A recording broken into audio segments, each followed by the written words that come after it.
I have the pleasure to present to you Dr. Martin Luther King, Jr.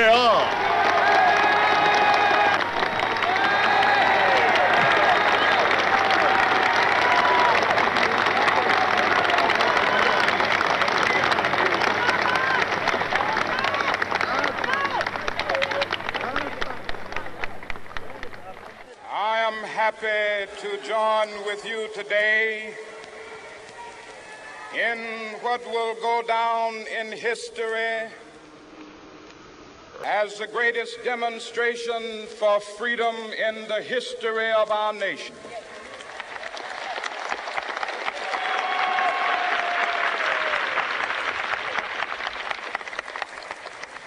Five score years ago,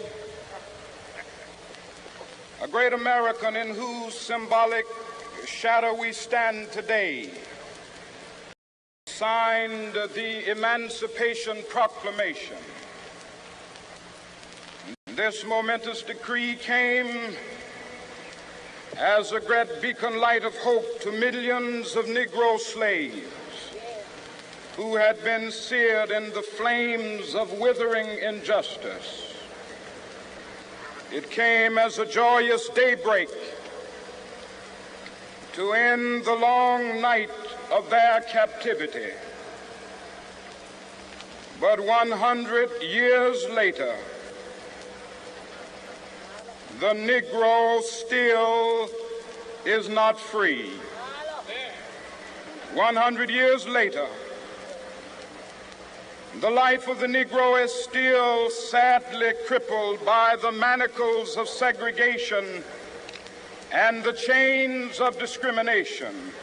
100 years later, the Negro lives on a lonely island of poverty in the midst of a vast ocean of material prosperity.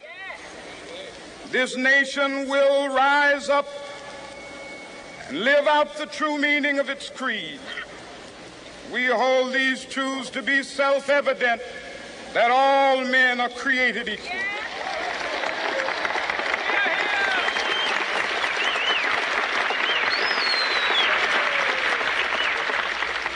I have a dream that one day on the red hills of Georgia, the sons of former slaves and the sons of former slave owners will be able to sit down together at the table of brotherhood.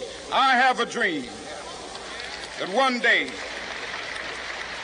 even the state of Mississippi, a state sweltering with the heat of injustice, sweltering with the heat of oppression, will be transformed into an oasis of freedom and justice. I have a dream that my 4 little children will one day live in a nation where they will not be judged by the color of their skin, but by the content of their character. I have a dream today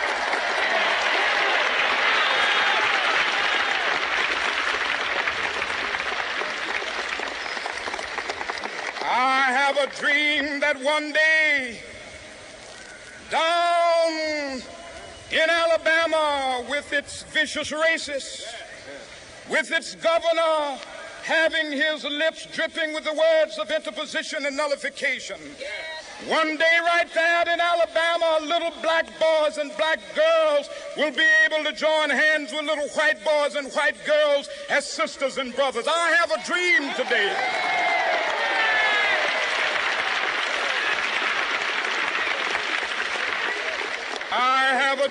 that one day every valley shall be exalted, and every hill and mountain shall be made low. The rough places will be made plain, and the crooked places will be made straight, and the glory of the Lord shall be revealed, and all flesh shall see it together.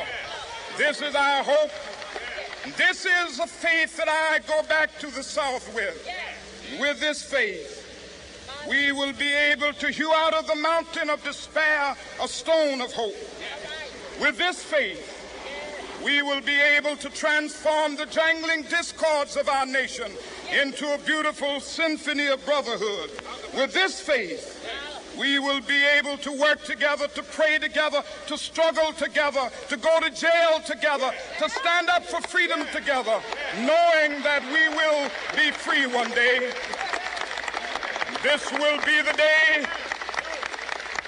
This will be the day when all of God's children will be able to sing with new meaning, "My country, tears of thee. Sweet land of liberty, of thee I sing. Land where my fathers died, land of the pilgrim's pride.